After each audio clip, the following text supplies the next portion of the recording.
known Anne for some time, and I remember once when I was working in Slough, I think it was, she was managing, she was responsible for, among other things, managing a young people's mentoring project. And I think at that point I'd moved on from doing the arrest referral stuff in Slough, and I'd become the DAC coordinator for Slough. And Anne was going on holiday, and she said, would you keep an eye on the mentoring programme and all the young people and the mentors and the mentees and the rest of it? And I said, yeah, how hard can it be? And she went on holiday, and then about 10 minutes later, I got a phone call from someone to say, I've got a 15-year-old who's pregnant and may need an abortion. I need some advice. I need to know what to do. And I just thought, what do I do? You know? And just, I thought I was good at my job, and suddenly I just felt like I knew nothing. So I had to read, you know, Gillick versus the House of Lords and work out, you know, what does Gillick competency mean, and, you know, can this person make a decision, and what should I say, and where are the risks, and all the rest of it. Anne's an amazing woman. She's done so many different things in the kind of drug sector, in the criminal justice sector. We used to go out sometimes in Slough and fill up some cushions when we'd go shopping to kind of get through the day. Different jobs that we've done. We didn't have Primark then, what was it? TK Maxx. But yeah, she's a friend, but she's also a professional. She's here as a mum to really just give you a little insight into her life and into her family story.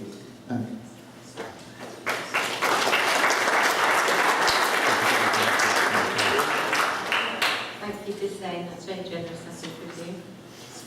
Well, thank you for inviting me to say a few words today. As Huseyin said, I'm not a drugs worker or a professional within the drugs world at all. I have worked with troubled young people for many years, some of them that have been drug users, some of them have been estranged from family and pretty much alone in the world. And I've seen the reason I thought that many young people will search out a crutch for the hurt that they feel and for the feelings of hopelessness that they experience. I'm not speaking today as a professional, but I am an addict's mum. The first time I sat in an NA meeting and I heard my son say, I'm an addict, well, that was a significant moment for me. It was not so much that I was in denial, more that I just couldn't believe that my son could or would be an addict. For the first 25 years of his life, there were the usual ups and downs that most young people experience, but nothing particularly memorable. He had a younger sister, and they had always both been good kids. No trouble at school, no trouble with the police. Just good people that were devoted to their grandparents and were part of a very loving family. Around 5 years ago, my son met and became involved with someone who was an addict. I would at this point like to say that I don't hold anyone responsible for where my son is in his life at the moment. He's an intelligent, bright boy. He was not forced or coerced into trying heroin, but rather he was seduced by a substance that he thought wrongly he could control. I did not know at that time, but I've since learned only too well that an addict is very convincing and believable. So when rumours started about him being involved in a lifestyle he had spoken about in very derogatory terms over the years, we dismissed them. Coincidentally at this time, his son, my grandson, who was then aged 16 months old, had come to live with us, and shortly afterwards he was diagnosed with cancer. Our lives were turned upside down, and his treatment and survival became the focus of the family. When my son began to show signs that we now know to be symptoms of substance abuse, we put it down to the enormous stress and fear that he was enduring, along with the many long days and nights he spent at the hospital while his son underwent surgery and treatment. 9 months later, my grandson was put into remission, and the immediate panic was over. The following day, my son turned to me and said, I need help, Mum. That was 2 years ago. We spoke with him alone and as a family, and we tried desperately to understand what was happening to him. My son then started trying to get well initially on his own, with just willpower. Incredibly, he managed to stay clean for a while, but not for long. And he then embarked on what I now refer to as the demon cha-cha-cha. One step forward, one step back, a couple of steps to the side. I made contacts with groups and organisations that I thought might hold the answer, but there was no answer.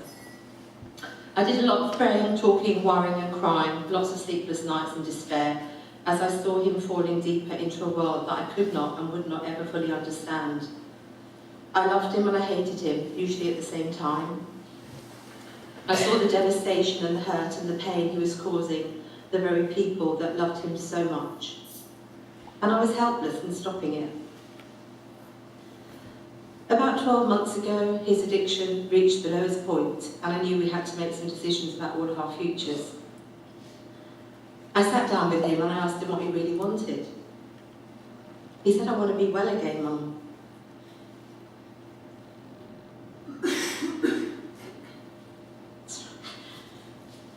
I made a promise to him that day that I would stick with him for as long as it was going to take for him to get well. I helped him to find a support mentor. I encouraged him to attend groups and the wonderful Recovery Café at Henley, when he could, no pressure, just when he felt he could. And I finally understood that this would be a journey of recovery, an ongoing voyage, where he would experience some highs and some lows. And then I felt at times so powerless and impotent. And then I would remember little things that kept me going. In particular, no one can do it for you and you can't do it alone. I have had the support from friends like Huseyin, who have allowed me to borrow their faith and belief when mine was waning. I've exhausted friendships over endless cups of coffee, my lovely friend Kate and others, often into the early hours, and always leaving without any answers, but with a renewed sense and a recharged sense of determination.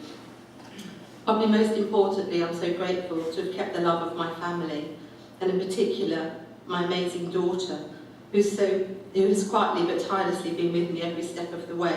It's very hard for siblings to see their brothers or sisters going through addiction, very hard. I may have been the captain of the ship, but without a good crew, we would have all sunk a long time ago. As the weeks and the months pass, I see more and more of my loving and beautiful son that I'd lost touch with. When my now 4-year-old grandson runs to me and buries his head in my lap, I remember that my son was once that little boy. I loved him then and I love him now. I can't unlove my son regardless of what he does. My fight's not with him, but it's with heroin.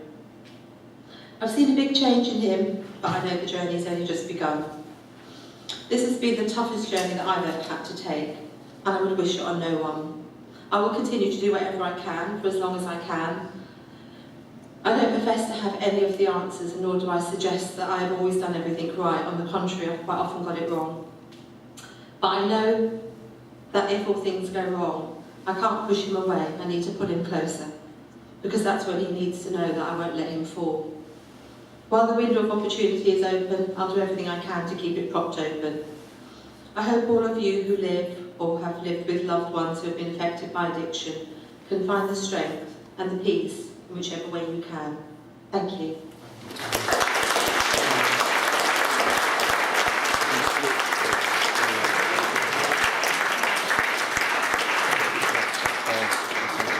As you get older and your sight fades, it gets harder to cry with glasses on, doesn't it?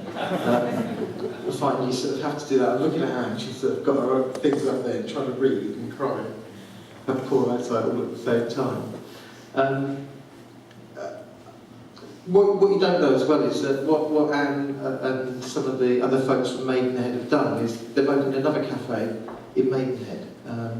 We like to call it our sister cafe now, because Anne showed us some posters and it's got a kind of similar look and feel to it. But